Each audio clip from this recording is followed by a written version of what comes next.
tunanuka gode. Sinaga breaks, bidi zangu ni za kope. Wanna chase fame, mimi niko busy na kichele. Pake kwa wingi sinilete vitimbi, kijana kwa mashida na nafuga bado tambi. Jicho nyanya kwa street nafuga dhambi. Wanapumua deli na roma ya bangi. Nalenga tenje juu calls ningi mwere. Si tuko busy dao tukisaka maganji.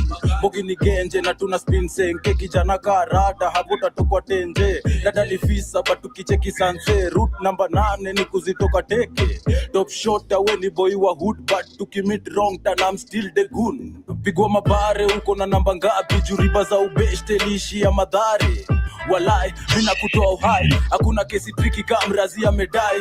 Sinaga dafa, shoni kanje nitoke. Bado tena umengedhia ni kupige karima. Nasikia fiti, hima lime ni nice. Ile psych niko nayo, walai siwezi tema. Bado unateta na ujafikisha bei. Ni vile na kujua baleo usishiki deni. Hizo ni story gani unanipigisha ngeli na uko mbele ya hii jeshi. Nadai war, kijana udai kifo. Uoni nimejipinda ndani ya toja na mchuma. Mrazi genje na sijafuga rasta. Banikishika my cocktail ni haraka. Punguza pupa hapa ndanya ni wengi. Usichague sura mali safi sini haga. Yo, mali safi sini, mali safi sini, mali safi sini haga. Mimi natika road sihitaji all soaps ndo ningare. Kenye nahitaji tu ni pesa. Sikuzaliwa coast but mother kaka ganji mumsho.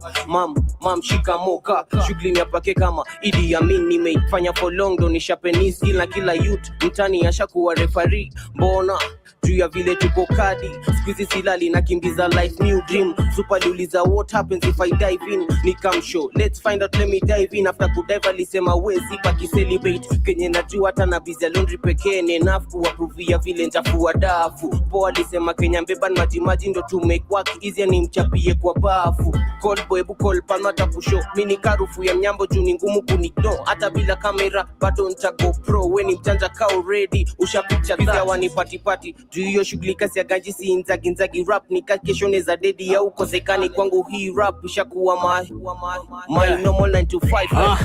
Acha sana wapatie uhondo. Siweka ngoma zenyu tukidai kusikia uongo. That's normal. They said you must pay for your sins but jail pia ngono.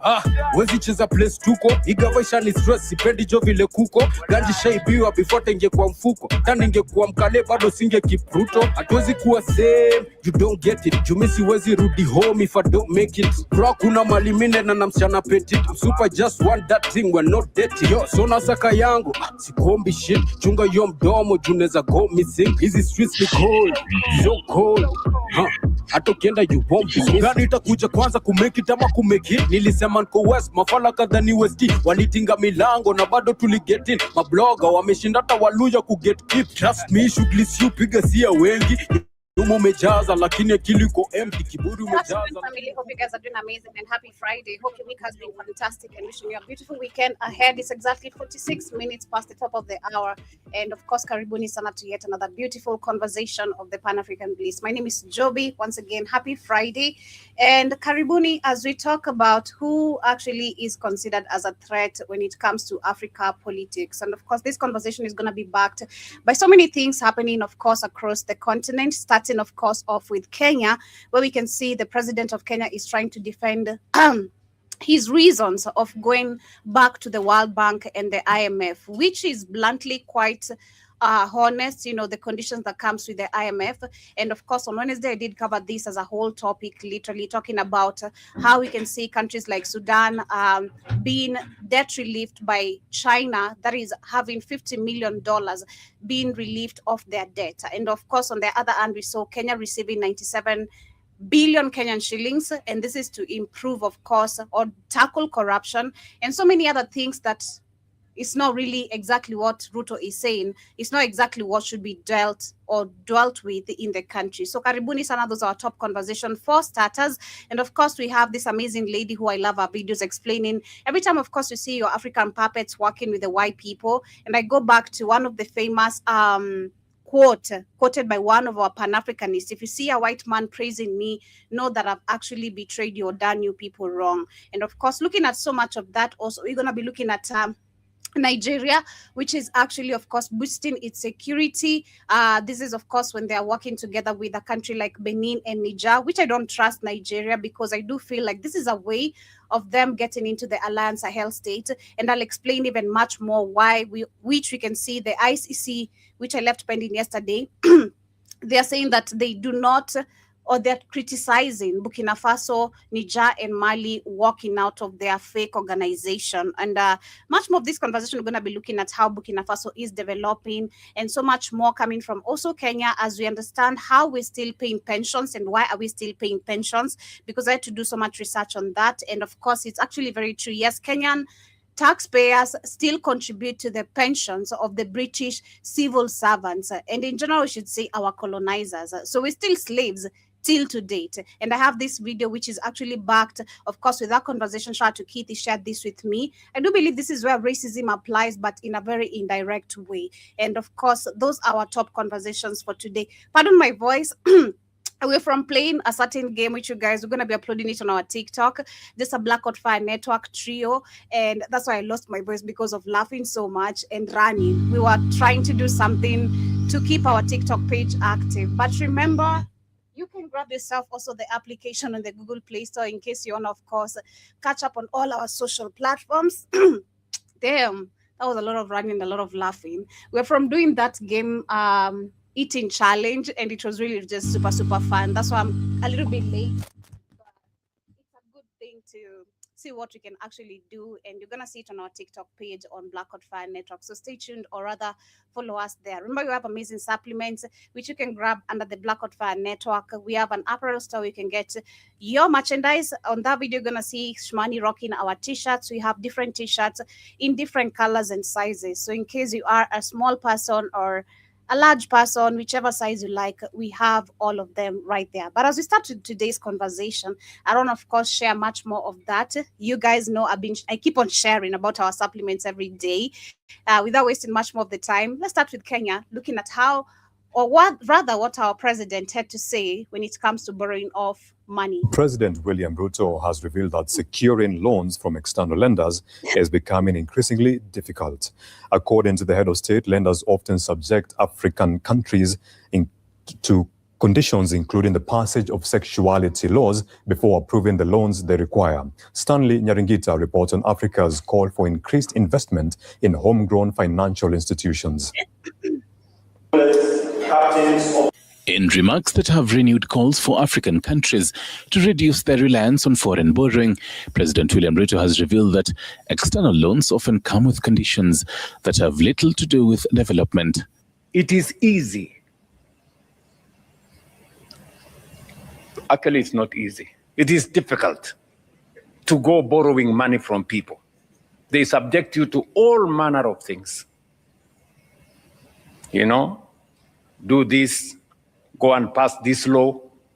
How about those things? What are those ones called? You go and pass the sexuality laws. Go. So when I was looking at this video on TikTok, because this is on YouTube, but when I was looking at the video, this one specifically on TikTok, and looking at the comment section of Kenyans, they were saying that this man is clearly exposing himself, that when it comes to the finance bill, when it comes to the decisions that are affecting the Kenyans who are the majority and make up a country, these decisions don't come from him, which I did do all this discussion on Wednesday, and we've covered, of course, so many stories looking at how the debt trap, how it has kept Africa literally so underdeveloped. We are consistently borrowing, yet we don't see the benefits of this money we keep on borrowing, which we have to pay back on a very high interest. So he's clearly telling you openly, literally exposing himself and exposing the World Bank, which I don't think it's something new. Of course, the information is so out there. But when you see a puppet actually, of course, talking about it, this is not us now to clap, or Ruto is realizing or coming back to his thoughts. No, it's not. It goes back to the real question, or the real way forward should be, what are you willing to do about it? Since you understand these loans comes with terms and conditions that don't actually have anything to help your country develop or help your people in any sort of way for them to grow, or your country to grow economically, why do you still keep on going back? And we understand, of course, very much why they have to keep on going back. We know, and I've been talking about the stories of Ruto. Ruto is scared because if he doesn't do the bidding, he's going to go to jail. That is just the whole thing. So this white people, this system, the way it has been kept, and looking at what we're talking about, the pensions, where Kenyans are still paying pensions. Or, why are we paying pensions to people who already left and we are free? That's why independency should be questioned again. Are we really independent? That's why democracy should be questioned again. And sovereignty, and all those terms they keep on using, which we don't see them applying when it comes to the real factors or the real matters. It tells you very clear they have to keep up with this system of always having puppets who have done especially something wrong in their country politically. They have to be kept in power, whether as a president or whichever position, because if you don't do this, understand the system is not set up to favor you. It's set up to go against you, which will go back to now the International Criminal Court, which is part of our conversation as well.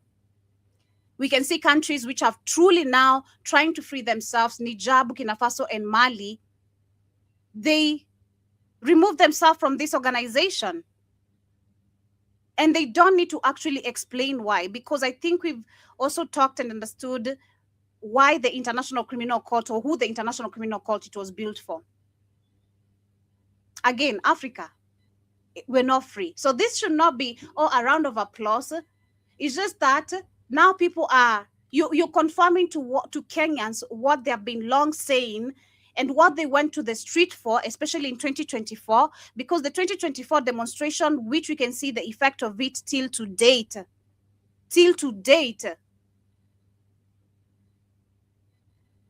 Kenyans were very aware and calling out the IMF and the World Bank for always writing or hiking up these taxes on us, just because we have someone on the forefront who consistently keeps taking money, which we don't see the development of. So you're just confirming to Kenyans. That's what I'm trying to say. You're just confirming. Because we long said it. Kenyans said it. They called you out, told you about it. But no, people are sounding crazy. Oh, how dare you? How dare you question the IMF? Nah. You are just confirming what people have been long saying. So there's nothing to, round of applause to Ruto, no. Go and do this, go and do this. While hosting delegates attending the 26th Annual General Meeting of the African Trade and Investment Development Insurance, ATD, at State House, Nairobi, Ruto further underscored ATD's role in supporting more than $7 billion in investments across Kenya's energy, transport, manufacturing, agriculture, and trade sectors. African countries can achieve when they work together with a common purpose and shared ambition. But that's not the goal. It's crazy how they talk, but that's not the goal. It's not. This is our national treasury. The same person who was busy defending why or how they have reduced taxes when it comes to importation or exportation, which we saw it's all a bunch of bullshit. Just twisted words or languages to sound intelligent, but it's not. So, nah. And this Silver Jubilee therefore gives us an opportunity not only to celebrate institutional progress, but also to reflect on the partnership, trust, and collective commitment that have sustained ATD's journey over the years. We have seen you in action in all the forums, either at the African Union, at the United Nations, and any forum in TICAD, everywhere you are advocating for our institutions to say African financial institutions need to be supported, and you are leading from the front. President William Ruto also pledged to allocate land to the institution for the establishment of its headquarters in Kenya, in a move aimed at positioning Nairobi as a continental hub for trade and investment. African trade leaders are now calling on more countries to join the institution, which currently has 24 member states, in a bid to boost investment and deepen economic integration across the continent. Stanley Nyeringita, TV47. Well, just some talks, but they're not willing to change anything when it comes to that system. Now, listen to this lady. She's saying the same thing, of course. I've been saying the same thing we know, literally, when it comes to these puppets and the IMF and the World Bank. Let me actually recue it again.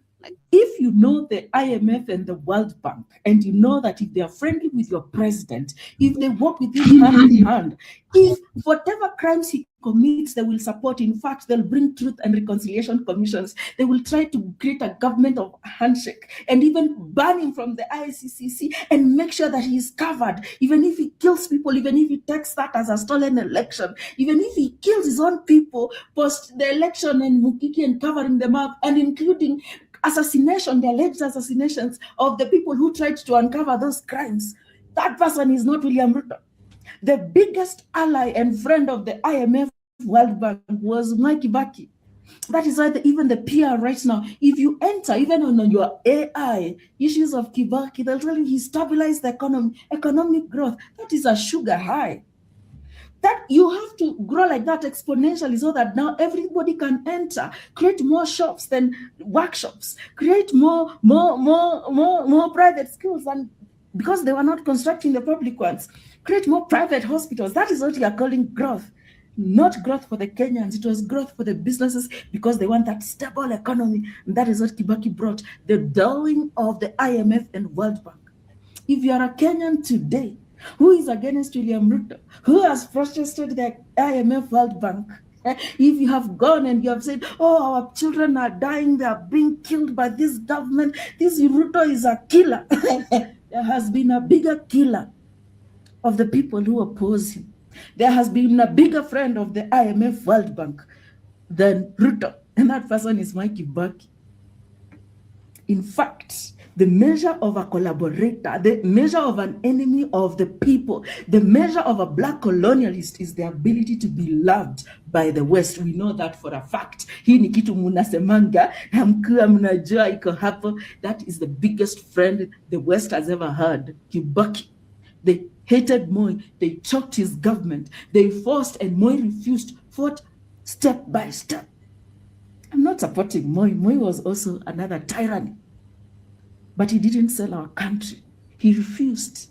So, well, I'd say I get what she was saying or she's saying, but I slightly, okay? Don't get me wrong. Don't come for me. But slightly disagree with her. Because the difference we see now when it comes to, I get what she's saying. But the difference we see now with Kibaki and these other puppets, there's a bigger gap. There's a bigger gap. And when Africans or Kenyans, to be specific, when we're addressing the IMF and the World Bank or debts in general, yes, Kibaki, of course, went to the IMF. He's not innocent. He's not innocent. Of course, he went back to the World Bank and asked for money repeatedly. If I can remember clearly, I was young to understand a lot, but there were always debt crisis reports going on in this country because during the time of an era of Kibaki. But what's the difference? What am I trying to say? The difference between him and the current puppets, including Uhuru Kenyatta and the current one we have. The difference is this man tried, at least. I get what she's saying because there's something she's trying to say, but he brought development. He tried to improve this country. And that is what I'd say actually we're still living on till to date. When you talk about Thika Road or Thika Superhighway, Kibaki is the one who brought that development. If we take you back years before Mwai Kibaki, Thika Road was such a shitty road. Such a mess. But this man took a loan, not the right way, because we do have, of course, resources we can depend on. You know, we do have, but we can't do this if we're not, again, of course, we don't have manufacturing or processing company, all this. We don't have industrial companies.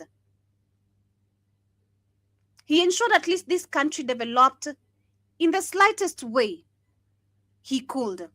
This man brought free system of education that has educated the generation of today. And that's why you can see people understand the reasons of going to the streets, the constitution, what democracy should be, how it should be practiced.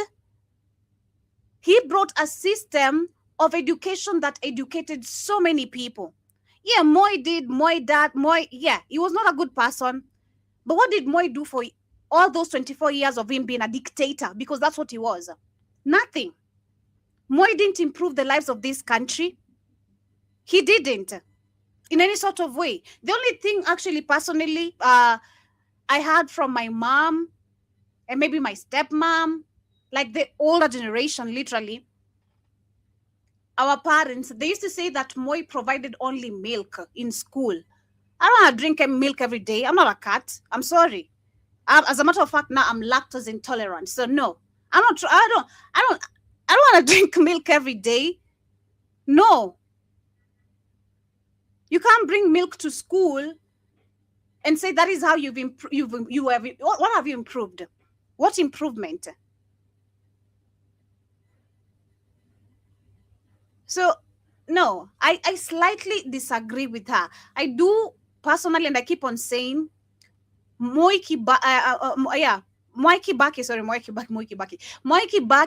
brought a lot of changes in Kenya that Kenyans are actually dependent on till to date, and which you can see now the current government is scrapping away all this, all of it. But I do not agree with, disagree with that, but I slightly disagree. I'm not irritated by Kikuyus. I'm just amazed by the level of hypocrisy. If you have been on the street, it is just June. People were here protesting, talking about the bloodbath. There has never been a bigger bloodbath by civilians for civilians than under Kibaki. It's true. Because I think also, I feel like we have to be smart enough. And that's what I was saying yesterday. Yes, the internet has become a place of so many opinions. Yeah, you can give opinions on anything, but we have to be very critical about what we're also saying.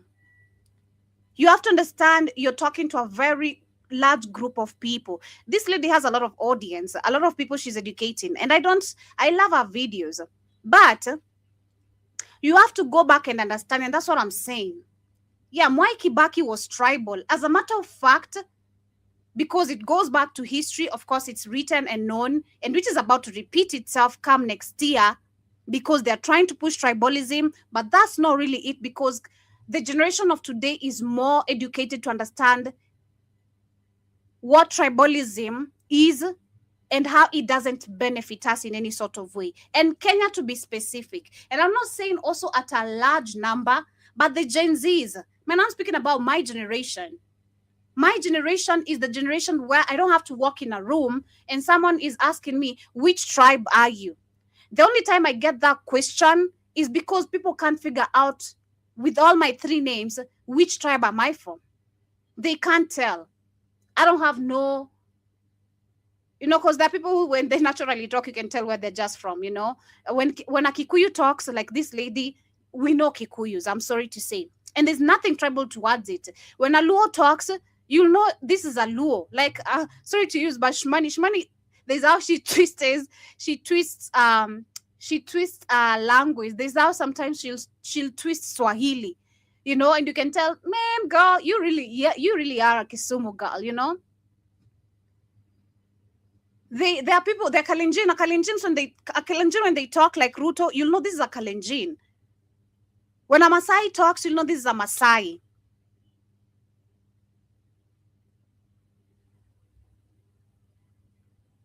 We are the generation which has grown up understanding, and I think I keep on saying this, we've seen the effect of this within our parents, our older millennial generation, or folks or friends. We've seen the effect of tribalism in 2007. So many people were killed, lost their lives because of being described Kikuyu or Luo. To the point till to date, we still have that effect, but only because of the old generation that was affected by this and still has that fear in them. There are places when you go, it's only Luos. They're actually separated from the Kikuyus. Literally, where I grew up, there's just only a place of Luos only. And if you find maybe some other tribes there, they're also living in fear. Because during the 2007 election, people could not pass a certain place. Your head is chopped. It was literally machetes and a lot of killings. If you look at the history of 2007 in Kenya. So what you need to understand is that, and now going back to Kibaki, what education did to us is not only educate us, but to understand how tribalism or how bad it is. Today, that's no more. That's why you can see the youths are standing up boldly, telling people like Gashagwa or whoever, you're not going to hear address us about the differences between who and so and so.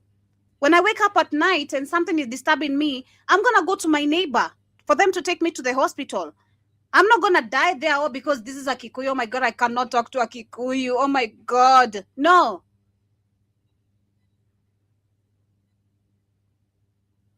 So you need to understand that and understand which generation she's coming from. So that's why I think she's quoting that too. But PR is very good for him. The media cannot mention, because also the media benefited of that. They've never had good days than under Kibaki, because they could sell whatever they could. They could push the narratives of the corporate entities as much as they could. They were getting the money from all the banks and loans, banks that had been financed through our money, through all these development projects, empowerment projects.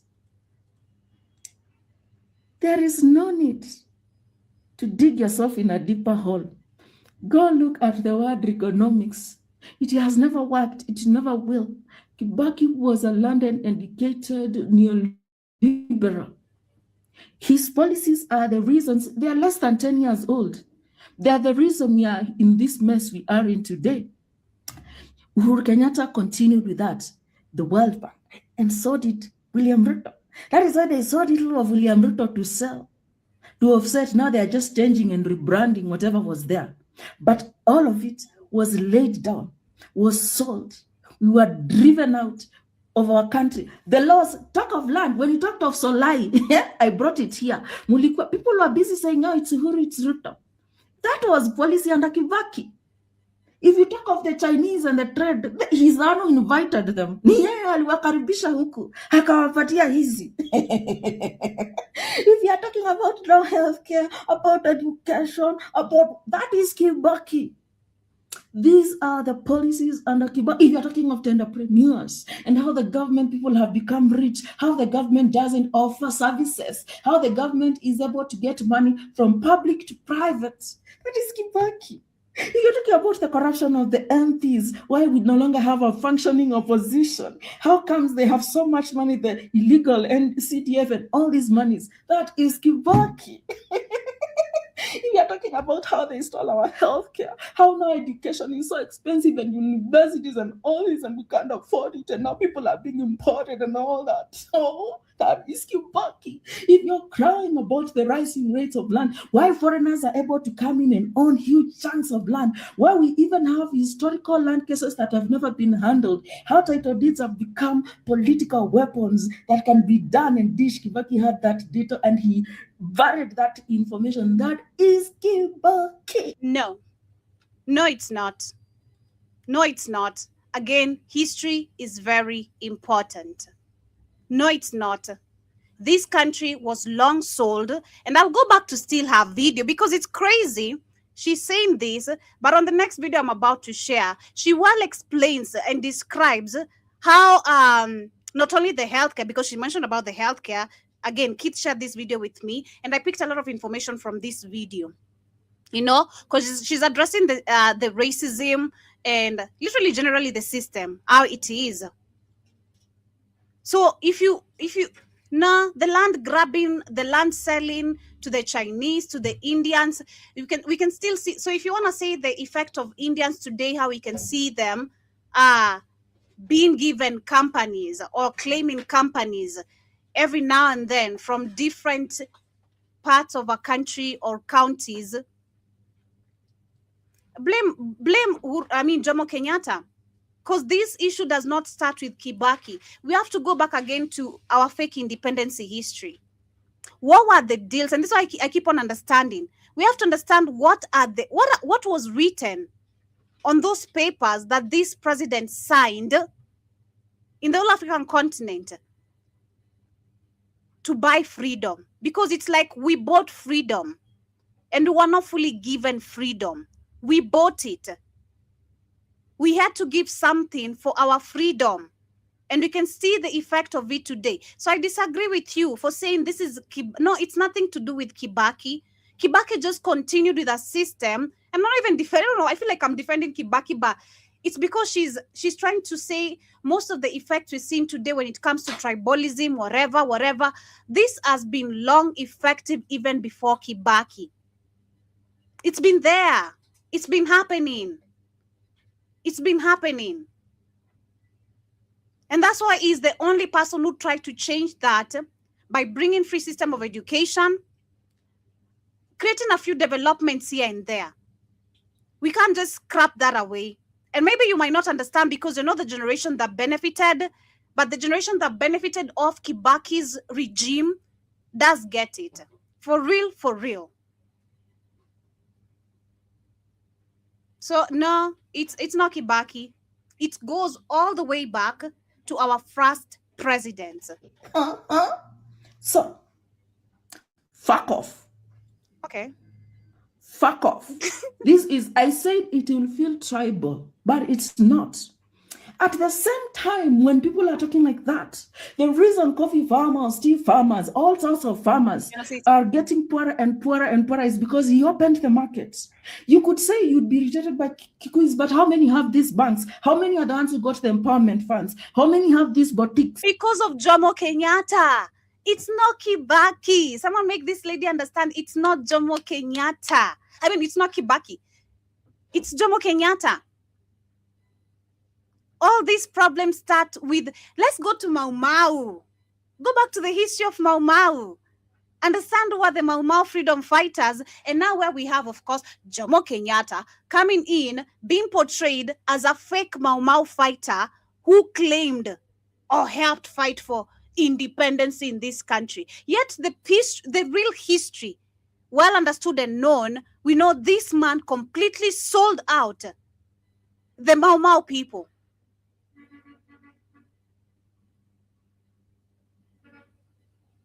This is where tribalism started with all this.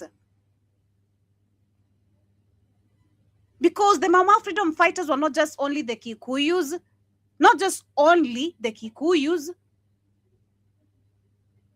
Majority here were the Kikuyu, but it didn't just comprise of the Kikuyu only.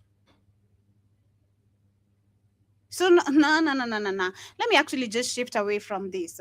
Let me share this one now, where she talks about the system. Because if she understands the system this well, I don't understand why she's not getting this all effect we have today in the African continent starts off from our very first puppet.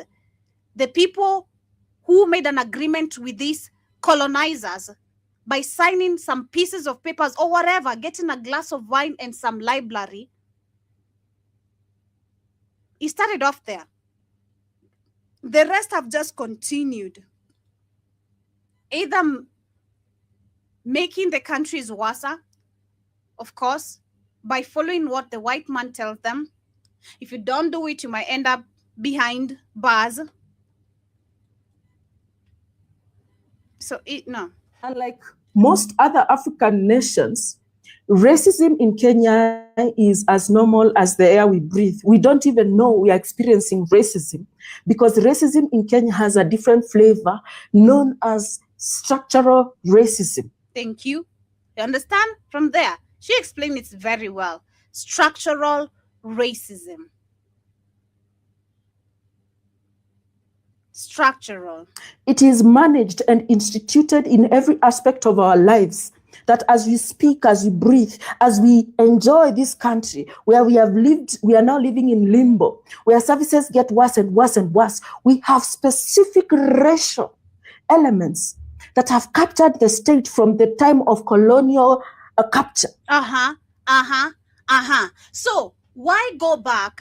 Because the other video I just shared actually is just a few hours done. This video I'm sharing that Keith shared, I think it's of last month, yeah, 23rd. But the video I'm just from sharing, this other one, it's 21 hours ago, done or posted.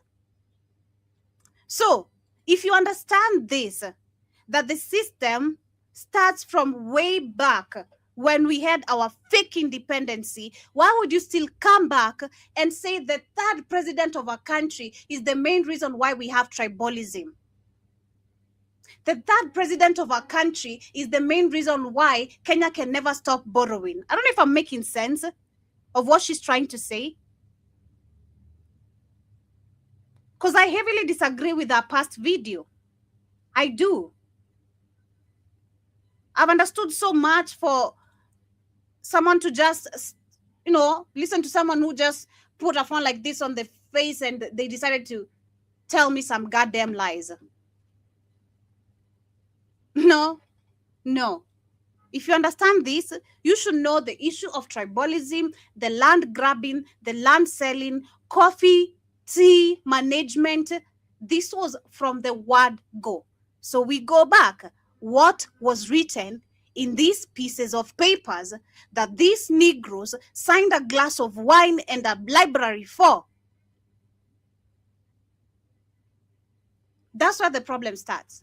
So that today it is now normalized, so that when the rest of the Kenyan body, the Kenyan society is suffering, is struggling in unity, these communities, these racial elements continue to thrive. They find a way to go on and thrive and do better, or even diversify and change and put on another color.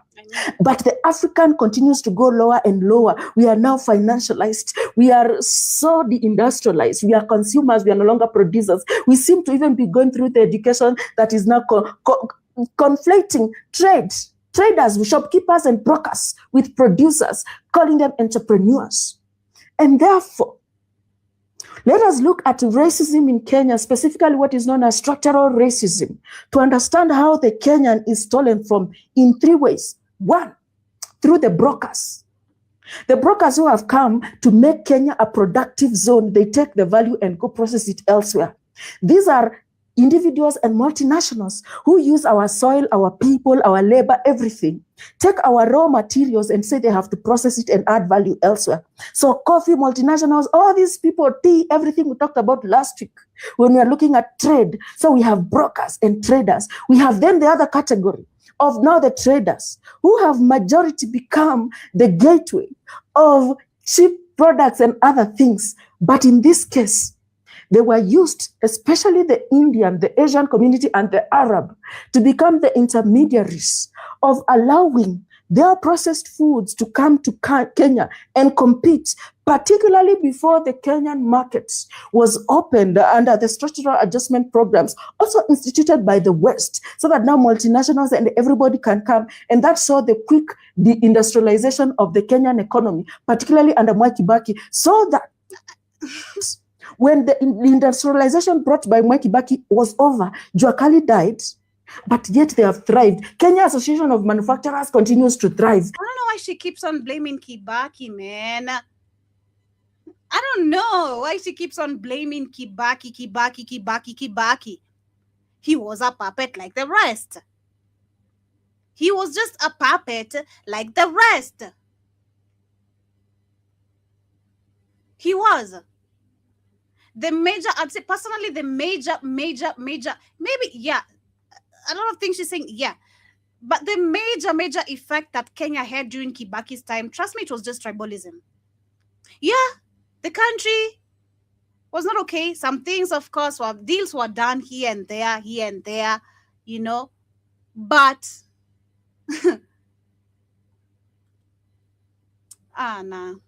Kenya Private Sector Alliance continues to thrive, but Kenyans don't.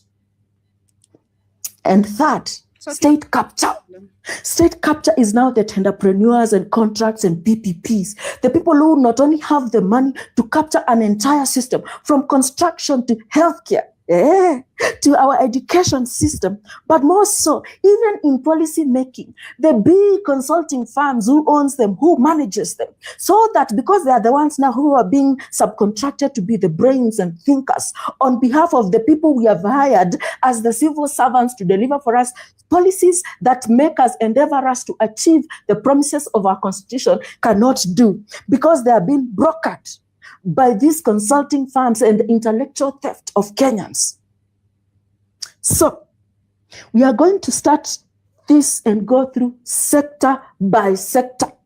By now we have looked at the dialectics of Kenya, so we are now going through sector by sector, because we have said in the dialectics of being an African and in the African gaze that the Kenyan is existing through two elements: tribalism 2.0, where is the collusion of different political chieftains who have come together to make Kenyans not appear political.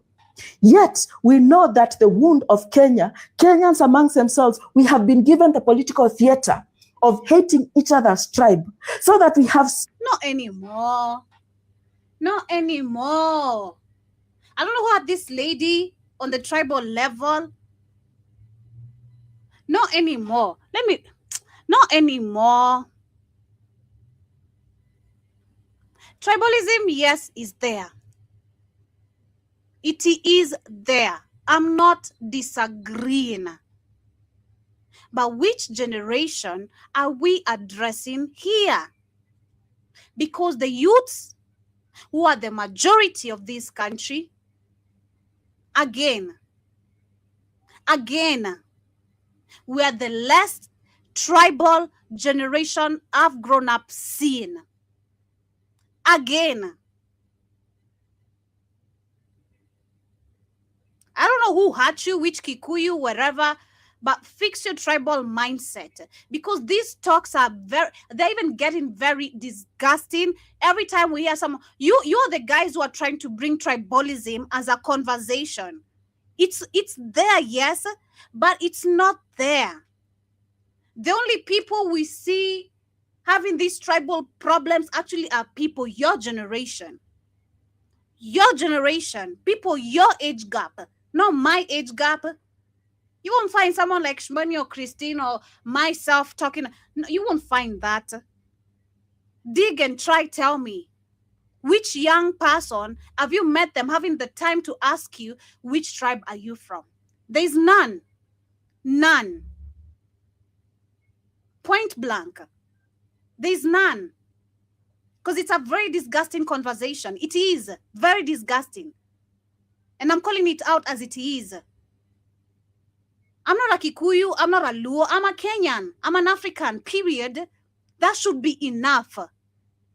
End of discussion, end of debate, and don't ask me anything else. Kikuyu, Kibaki, no.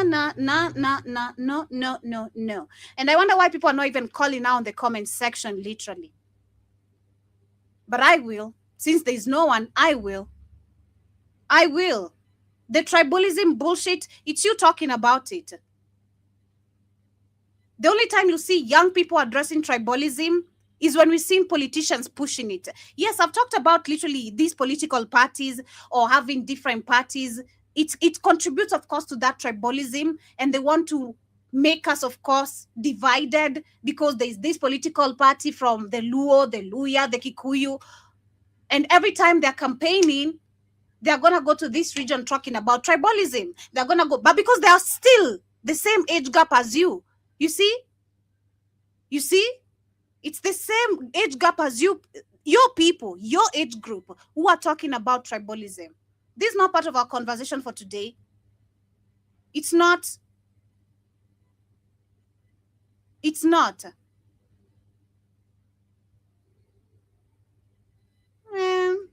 No.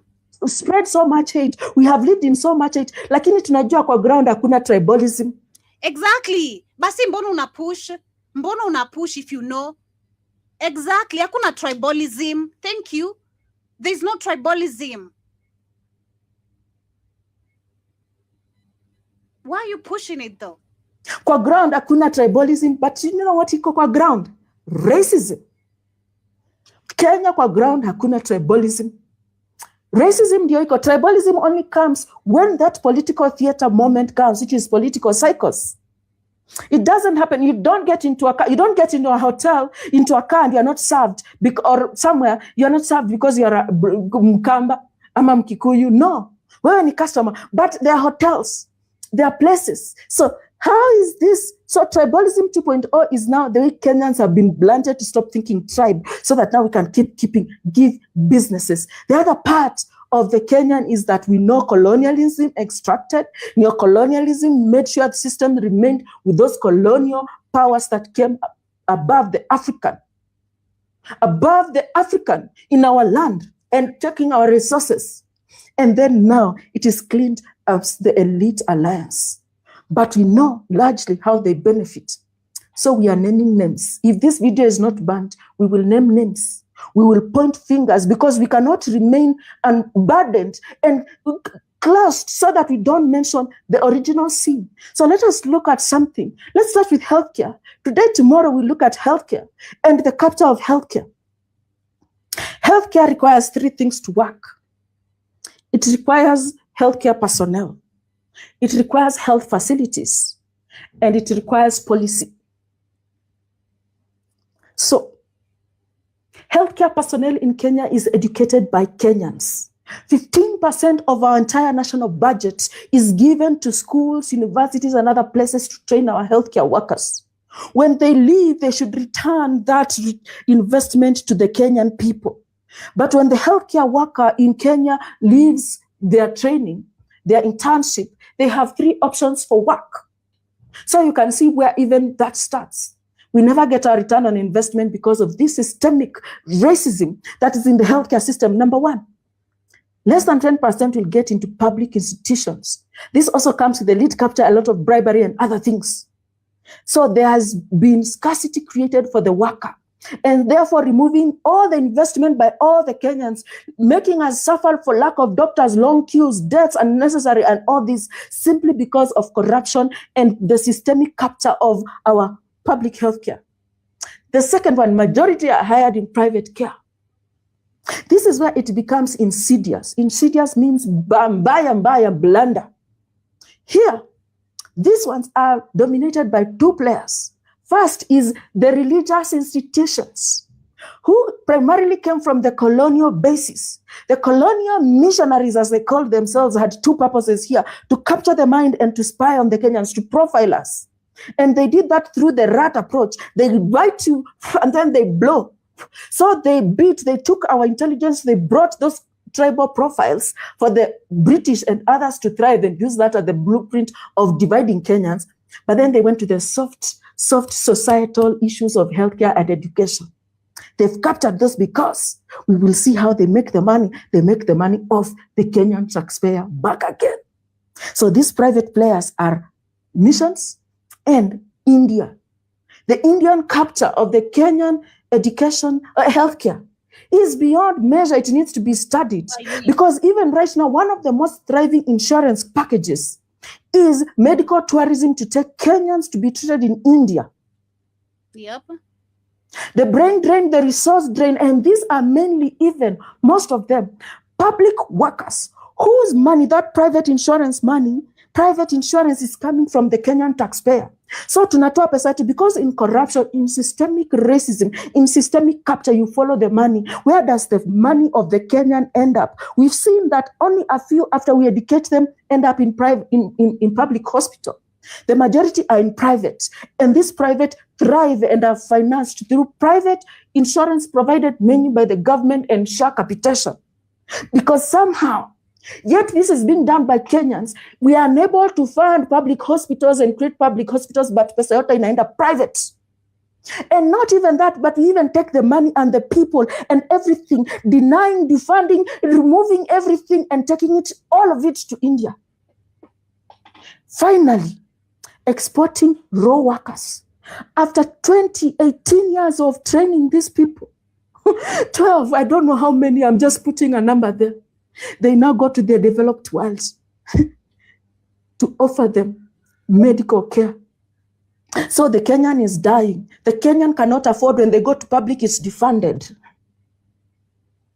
Yet we train them, we grow them, we put them here, we make sure they are educated, they are capable, and they are captured. And if they are not captured to work there under those terms, because there is no way the terms of working for private will ever beat the terms working for public care. Of course. Because the resource we are looking at is healthcare, and the healthcare worker today is that they go out there to provide, and the Kenyan suffers. And more so, we have a budget, health insurance, that now is taken and put into private hands. So the private insurance and the private hospitals. Yeah. So with that being said, so we also have this one, right? Because she's explaining the system and how the racist system, and I'd say in my words, how it's still very much alive. There's something, this video Keith had shared with me yesterday, and I said we're going to discuss it today. And of course, yes, we can see that Kenyans are paying, the Kenyan taxpayers still contribute heavily to the pensions of the British civil servants who worked in the pre-independence Kenya. So they're saying that here are the details of this ongoing obligation. There's the split where the United Kingdom pays 75% of the pension for these former colonial employees, while Kenya covers the remaining 25%. The cost, this is the annual financial line. This is Google. Okay, I'm reading this from Google. The cost, this annual financial line item, often referred to as residual colonial era obligation, costs Kenyans tens of millions of shillings on every budget cycle. And then we have the process where the money is transferred from the Kenyan's national treasury. The idiots busy telling us, oh, the white people, they give us loans under terms and conditions, as if they care. Okay? They don't talk about this. They don't talk about this. I didn't even know we pay pensions. And many Kenyans are surprised too, according to the videos I have after this. Many people don't know. Because are we educated about it? Hell no. The money is transferred from the Kenyan's national treasury in sterling pounds to the Crown Agents Bank for distribution. And then we have the controversy where the Kenyan lawmakers consistently keep questioning this ongoing payout. The government and the Public Accounts Committee frequently demand updates, audits, and life certificates to ensure the money does not go to ghost or non-existing beneficiary. Well, let's listen to this lady. Do we pay pension? Tom, you said we pay pension for people, UK people who worked here during the colonial period. Okay? So some of these lines, we need a new book to start. You guys have taken us to UK now. For Kenyans in the UK? So when you hear our expenditure, Tom our said debt, no. Not Kenyans. For the colonialists. No, colonialists. Who worked here. Those who worked here. It's something that used to happen. Or does it still happen? There's 39 million every financial year allocated to. Is this somewhere? Is it written somewhere? Yes. We are there asking, demonstrating, free finance bill. Oh my God. White people. The white privilege, I'm telling you. The white people, the white privilege must be nice, huh? Must be really, really nice to be white, isn't it? Must be really, really nice, huh? Who even does this? Like, how wicked can you really be? How more wicked? Those are long stories. Our grandparents did that. Forget about it. This is our old generation. We did nothing. Joe, real quick. Kerry Busana, good morning. This is absolutely. I do. This all started with Jomo, not no Kabaki. You just continue. These are all African puppets. So I'm trying. You know how sinister this is. Kenyans are paying back white people for their own enslavement. They're playing the same people who were cutting up their balls and beating them and torturing them. These people are dead. There's nobody still surviving from the 50s and 40s. This is Jomo and the rest of these morons who will never fight us. The white man put all this stuff in, and this is the stuff that Ibram Traore is taking out that was in Bikini Bottom. I'm like, these white people are so despicable. I mean, this is so criminal. When I seen this, I said, this can't be true. They got Kenyans paying for white people's retirement who were beating and raping them. This today, 2026, all the people are dead. But to even sign this back in the 1960s is absolutely preposterous. This is absolutely this. You the African man, you guys can't be talked upon. You coons are so crazy, and it should have been taken out. Like that's why everybody Kenya's like, what? This is today? This is 2026 in our budget? That's what I was saying. He's like, yeah, every year. So who are you paying? Those people are dead. So they're paying England.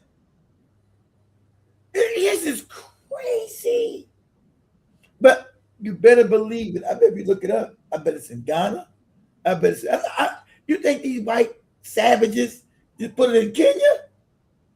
I know it's in Zimbabwe, all where the British had colonies: South Africa, Zimbabwe, Kenya, Uganda, Tanzania, Ghana, Nigeria, and whatever goofy other ones they had. I can't name all the colonies.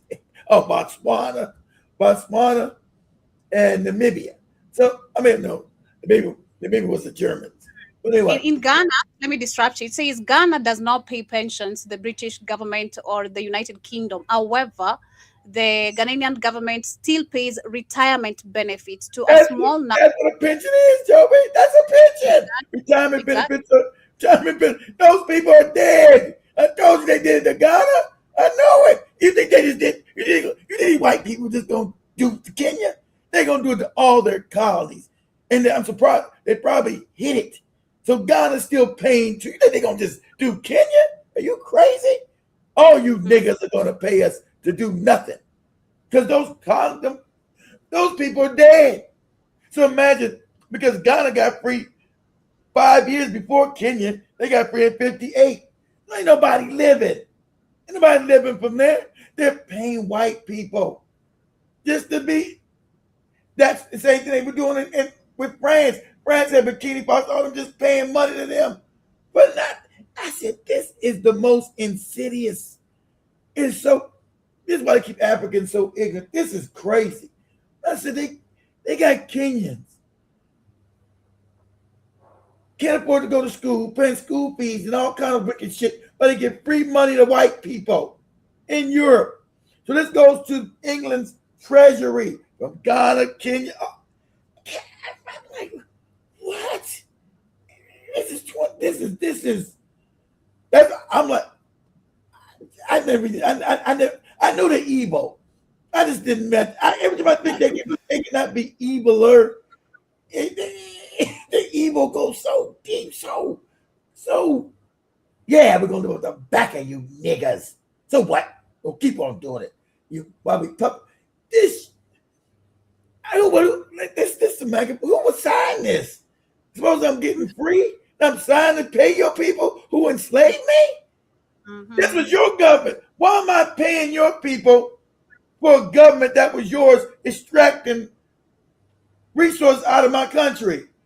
That was your government. You were the British enslavers. Why am I paying you a pension? At that time, I was fighting you to get free. You were branding me. You were cutting off my penis and beating and whipping me, and I'm paying for that. Yeah. This by any other words, this is reparations for white people. But this is crazy. But go ahead, China. It is. It is crazy. It is crazy. And that's what I was saying with that lady. She needs to understand her going to Kibaki all the time to Kibaki. This is nothing to do with Kibaki. Kibaki just continued with the same system that was left behind, just like the rest of the African puppets we see. Kibaki this, Kibaki that, tribalism this, tribalism was. I'm glad you figured that out. Is this a continued system? He just the next puppet in the system, exactly. Because Jomo Kenyatta was tribal as hell.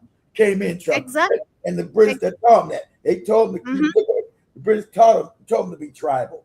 So to be divide and conquer rule. So it didn't start no Kibaki. And that's why I'm saying again, we have to go. If only we can publicly see the deals that were signed off, despite a glass of wine and some library.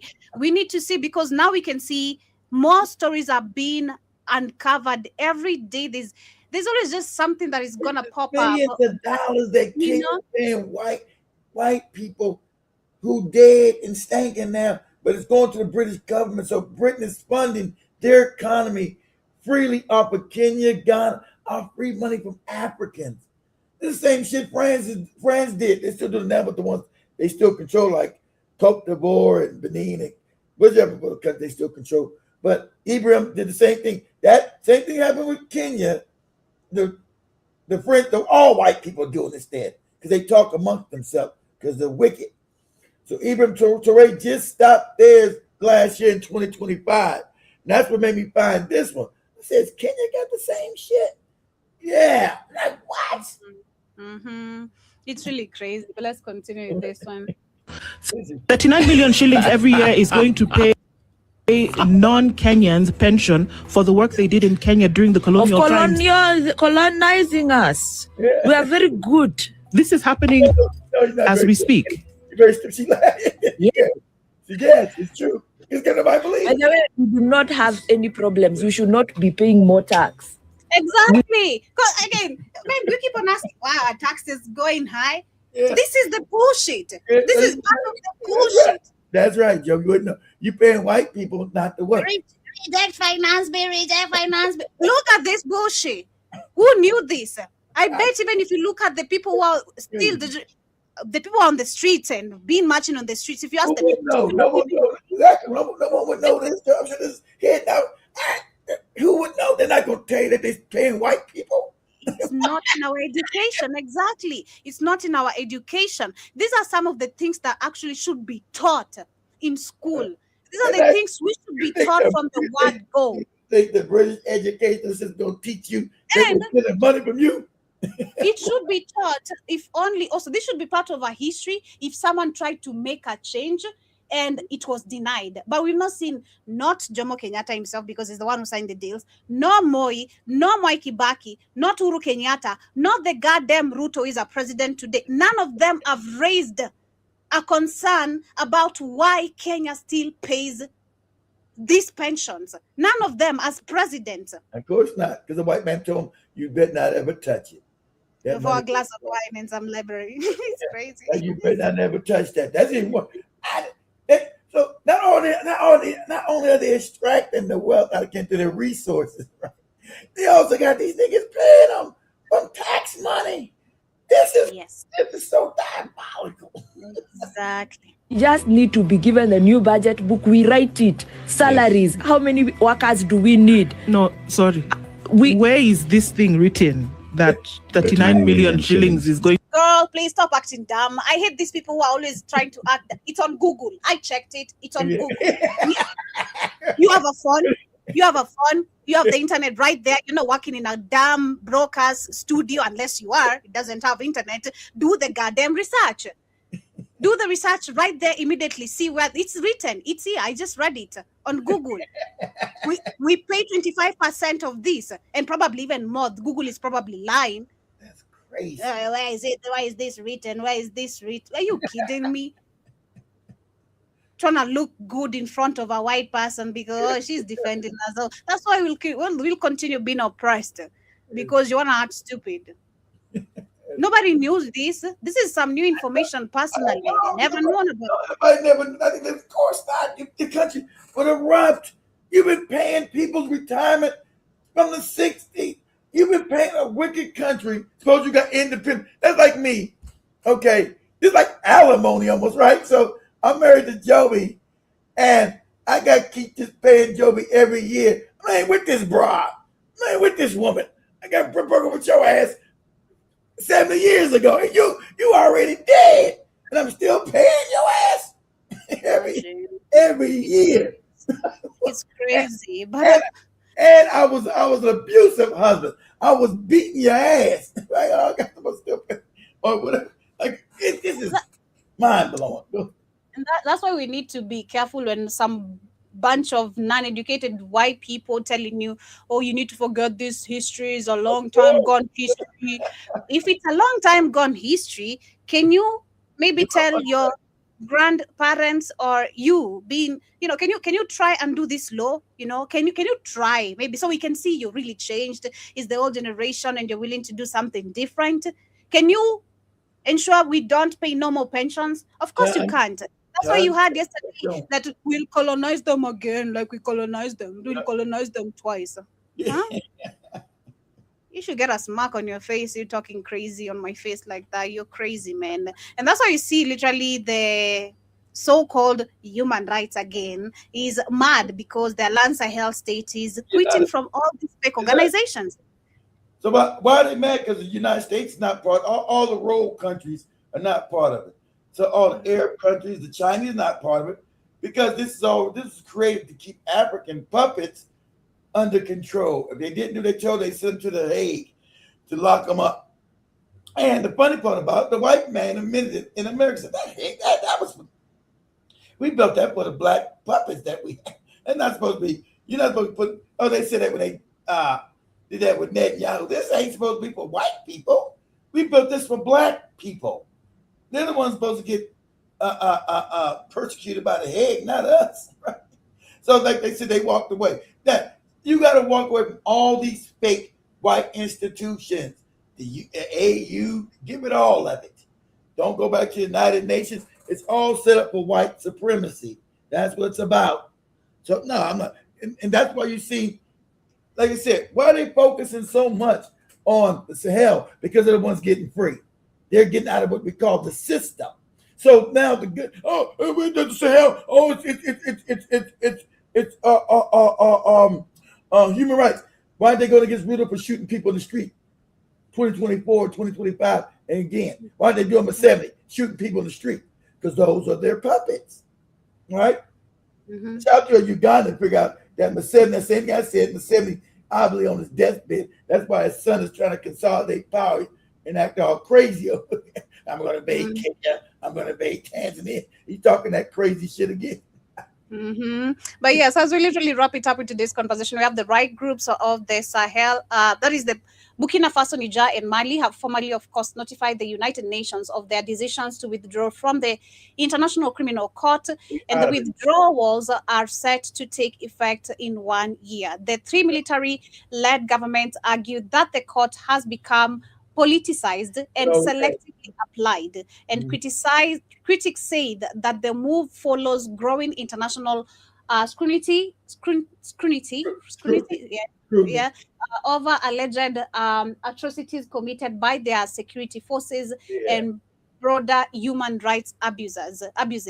And the Human Rights Watch also and the Amnesty International have urged the African Union and the ICC member states to press the three countries to reverse their decisions. The African Union, you better not let them do it. You better let them, which is a white African Union is a name like NAACP. These are fake names created by white people to control black people. So, so go away, go away, African Union. I'll be about that shit too. That's why you got Rudo now talking about he's trying to pretend he's a fan. The African Union doesn't serve us. It's a fake organization. Because he knows everybody, the cat's out the bag. The African Union doesn't serve us. Exactly. He doesn't care. Just trying to, justify his actions and being scared to go to jail, but also trying to, be on the same page with Kenyans, or that's what he's trying to do. He's trying as much as he can to It's called straddle the fight fence. remorse, Yeah. from Kenyans and Yeah. love, but it's not working. It's called straddle the fence. He's trying to straddle the fence by he's on top of the fence. He's got the Kenyan on one side. He's got the white people, the IMF, and the AU on the other side. So that's called straddling the fence. So he's trying to stay. He's not trying to fall in one.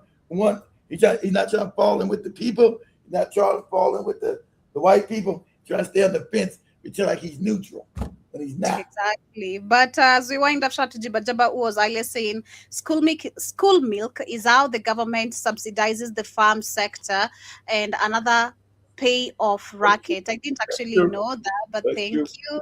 And says Ebonics have different accents, but you are still black. Exactly, man. It's crazy, But what happened? Says Ebonics have different accents, but you're still black, despite you talking Ebonics. Exactly. We're gonna talk about that. I'm glad I told people that it must be a church awakening up. Joey hit me with a song, right? I didn't know. Remember Joey talking about the BT? They say, I don't know these people, y'all know that? And Joey gave me a song. I said, this is absolute garbage. This is good. So now there's a backlash on the internet about this Young Miami and this filthy ass song, which I said it was. I said, what is this shit? And Joey spin that. I'm like, what the hell is this shit? So there's a backlash, and what is it? Because look, that's why you got these goopy Africans talking about that's our culture. No, that's not us. That's the Jays who've taken over our culture and put this filthy nonsense out there. That's why rap has been. I don't think rap can be saved. It's got to be completely destroyed. Wicked, it's evil. It's not us. And then you take some ghetto moron, put some filth in their mouth, and all of a sudden that goes viral. That's not going viral. That's what they're pushing on the algorithm. And got us all looking like we heathens and low budget motherfuckers. All this low vibration, scamming Negroes, scamming this and all that crazy stuff. What is this nonsense? And I said that. And I listened to Joey do the song like, they said, you ain't heard this song? I don't know what the hell you talking about. John. No, I never. I'm not gonna go search that shit out. And that was, and you know it's listening, because as soon as Joey mentioned it to me, that shit popped up on all my timeline. I never popped on my timeline ever. As soon as Joey mentioned that stuff, where's all my scamming niggas at? Blah, blah, blah. Like, what the hell? just like after the Civil War. Yeah, this is crazy, man. We got to take back the culture. We got to shun people. We can't allow this filth to represent us as a people. We got to say, listen, we got to shut this down. I know our youth are too stupid. They just indoctrinated, but that song, I'm like, what is this? I'm like, what is this, Joey? I'm like, no, this got to go. This is garbage. So anyway, family. Much love, family. Thank you so much for joining me. Hey, I'm broke. You guys send in my cash app. I got paid. Please, cash app us. We really appreciate you. I got to pay Joe the damn broke. Like, God damn, I'm broke as hell. Shit, got no damn money. That's why I had to fire some people. Shit. Why you guys ain't seen Camlish and Spikes and some other people? So I ain't got no money. Shit. This is what You have a beautiful rest part of your morning, and thank you so much for joining me. Kindly, in case you're going to be bumping into this, of course, on a replay, I hope you like the conversation. Share with your family and friends. Comment in case you have an opinion based on the conversations you've had. But of course, we're coming back in a few with the Rhythm Scoop as we talk about arts, entertainment, and culture of what is happening within our very. We'll be back on the afternoon, and I'll be back on the night. I'm at the house, so we'll be back on 12 o'clock Eastern time, 1 o'clock Eastern time, and 12 o'clock Central time. So, and then we're gonna talk about this Young Miami and the destruction of our culture. Yeah, and then sure you're spending that shit. But much love, family. Beautiful morning. Peace and out.